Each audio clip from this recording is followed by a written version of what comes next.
Football, or soccer, is one of the most popular sports in the world. It's played by millions of young people around the world every day. At the professional level, it's an international game.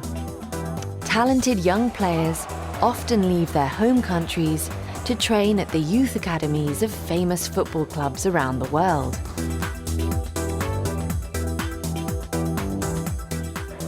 Becoming a successful player can change their life. One of the world's best footballers, Leo Messi, is Argentinian, but he has been playing for FC Barcelona in Spain for many years. Messi moved to Spain when he was just 13, and he was only 16 when he started playing for the first team.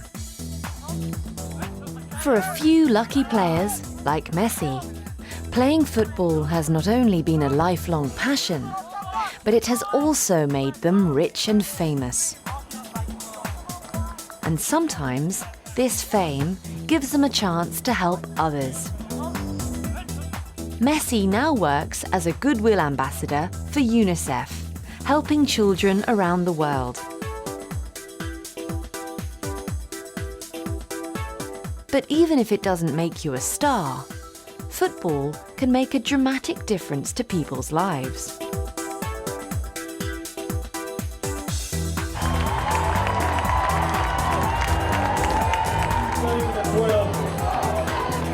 Once a year, over 60 teams from around the world meet to play in a very unusual football tournament, the Homeless World Cup. A week of football here, the Homeless World Cup. And it is going to be a sensational climax. The referee today is Harry Milas. Uno, due, tre,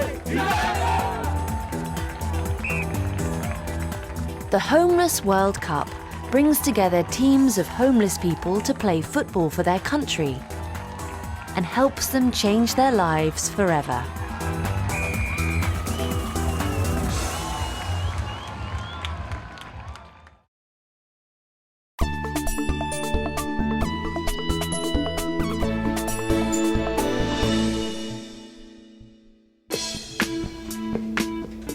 Mel Young is the co-founder and president of the Homeless World Cup. Mel started his career in journalism, but since 1993, he has been working on projects helping the homeless. Today, he works at the global organisation's offices at a football stadium in Scotland. He explains how the tournament started. The idea of the Homeless World Cup came in a conference that we were having in 2001 in Cape Town. I was talking with a colleague of mine, Harold Schmidt from Austria, about how we could include more homeless people. Mel and Harold thought of things that brought people together across the world. We use football because it's very, very simple. Everybody understands it. It's an international language, first of all, so you can involve anybody, male, female, big, small, really good player, really useless player, doesn't matter. It's a great way of including people. Teams in the Homeless World Cup don't play matches in a football stadium. They play a kind of football called street soccer. Street soccer is just a simple form of football, which is usually played in the street. I mean, football is just this wonderful game you can play anywhere. You can play it on an 11-a-side standard football pitch, but you can also play 2-a-side or 20-a-side, or you can play it indoors or outdoors, and you can mix teams of really good people and not very good people. So street soccer is like that. It's just a space in the street.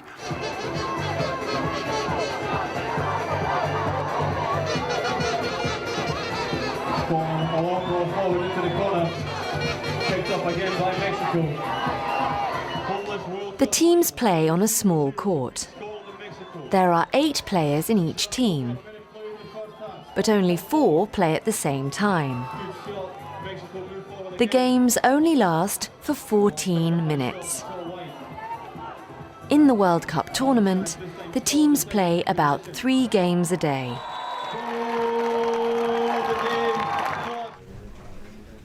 Organising an international football tournament with teams of homeless people isn't simple. It takes a lot of work, and it's a challenge for Mel's team in Scotland and their partners working around the world. As well as organising the tournament, they have to raise money and get passports and tickets for all the players.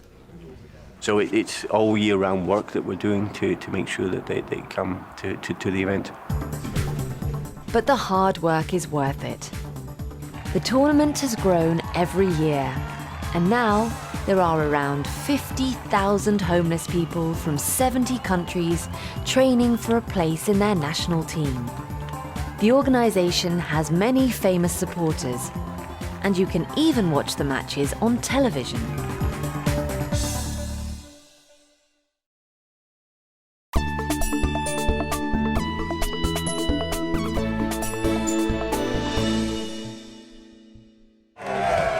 For Mel and his team, the most important thing about the Homeless World Cup is that over 70% of the homeless players change their lives for the better because of the tournament.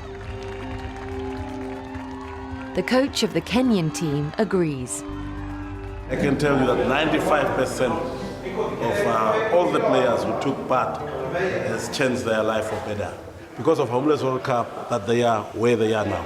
They say, no, this is not my life. I was not meant to be on the street. I must get out of it, go back home, and start a new life.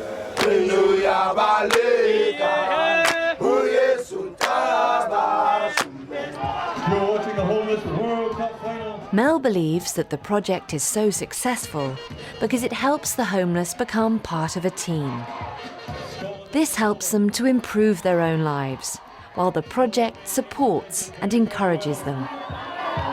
Patiently waiting for that opening. Currently Scotland 1, Mexico 0. I mean, I think my view is that homelessness is you're on your own. And football is this great way in which you can be included. So we get people from that position to say, do you want to play football? And then the training sessions build. So you create a kind of, if you like, a family, which is the team. And the results for people like David Duke can be amazing. I was living in a homeless project in Glasgow, and I took part in the Homeless World Cup, which was held in Gothenburg in 2004. David had become homeless as a teenager in Glasgow in Scotland. But the Homeless World Cup helped him change his life. I went back into further education once I came back from the Homeless World Cup. David completed his college course and got a full-time job. And he continued to work with the Homeless World Cup. My participation in the Homeless World Cup has led to me being a player, an assistant coach, a coach, manager, project manager, and I'm now a global ambassador for Homeless World Cup. Today, David runs Street Soccer, an organisation helping other homeless people in Scotland get involved with football.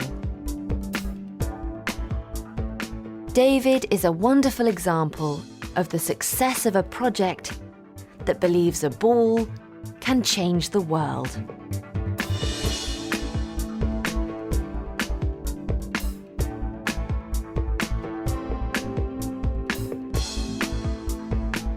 The Homeless World Cup helped me change my life by providing me an opportunity to change my own life. It inspired me, it gave me motivation, and it encouraged me to be all I can be.